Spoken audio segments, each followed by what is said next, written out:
It's simple time! This is Chef Tatong at magluluto naman tayo ng isang Asian-inspired recipe. Kayang-kaya niyong gawin to sa bahay, kaya let's start cooking! Simple, luto na, ha.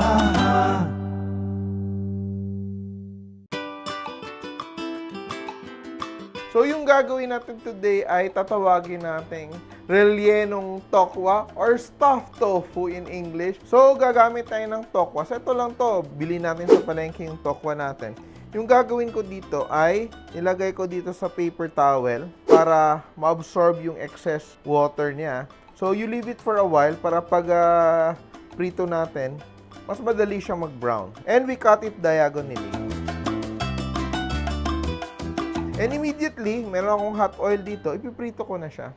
So this is the first step you do. So ginagawa natin dito, piniprito ko yung tokwa ko para when I stuff it later on, hindi siya magbe-break, no?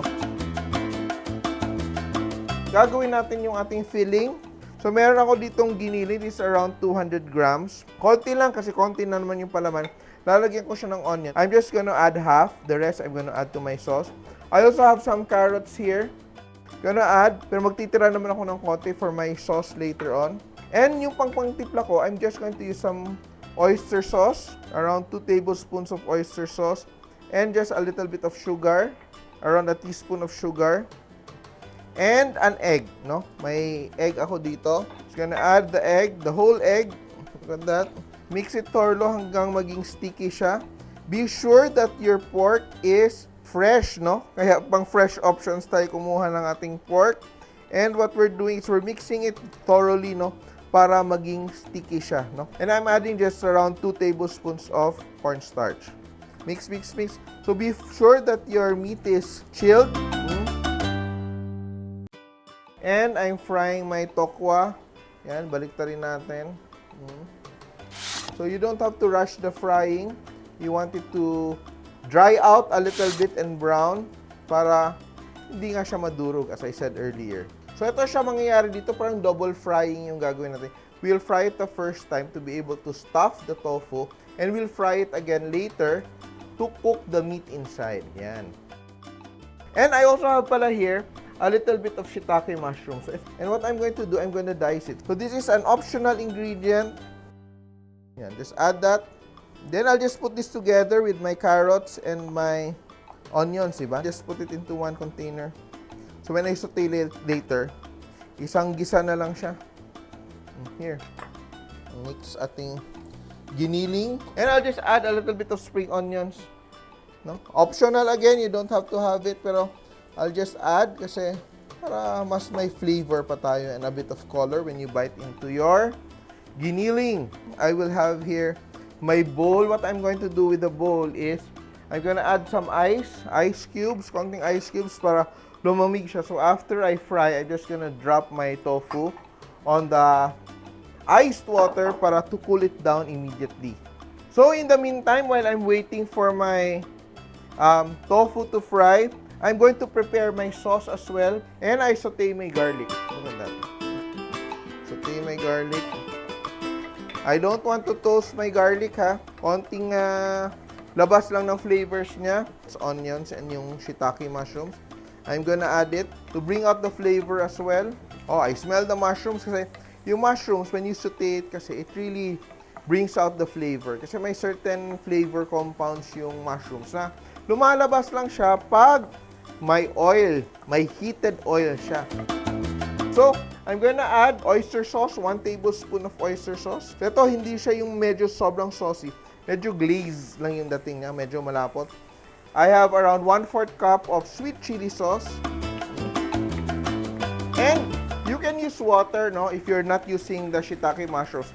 But in this case, meron akong tubig kung saan ko binabad yung aking dried shiitake mushrooms.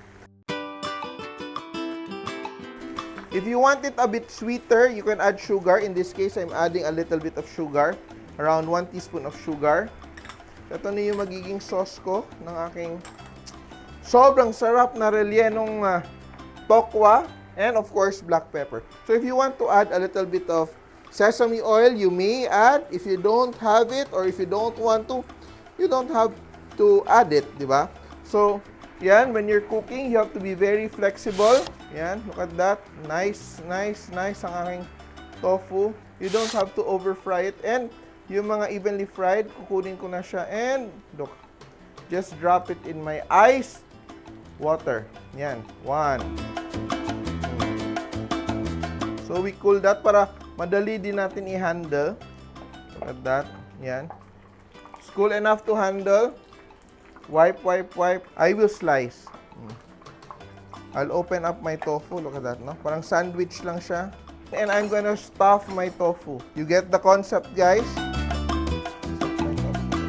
Pinapalaman natin. Parang sandwich ginagawa natin. And I have some cornstarch here. And I just roll. So, tuloy-tuloy lang yung process natin dito. It's ready for frying. I'm just gonna add it to my frying pan. Yan, ganda ng ating stuffed tofu. Yan. Take our time to fry it para sigurado tayong lutong-luto yung ating meat inside.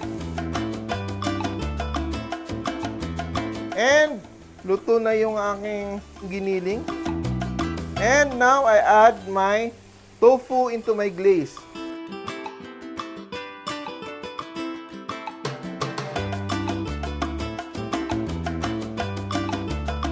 And let's just put it in a plate. Wow. And gagarnishan lang natin siya ng konti para may konting landi yung ating dish. Ah, di ba?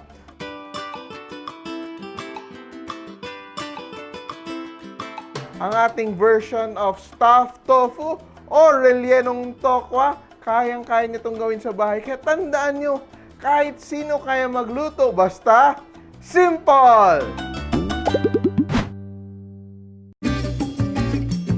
Mga ka-simple, remember, loving is sharing. Kaya share this video and like nyo na rin. Kain muna ako. Bye!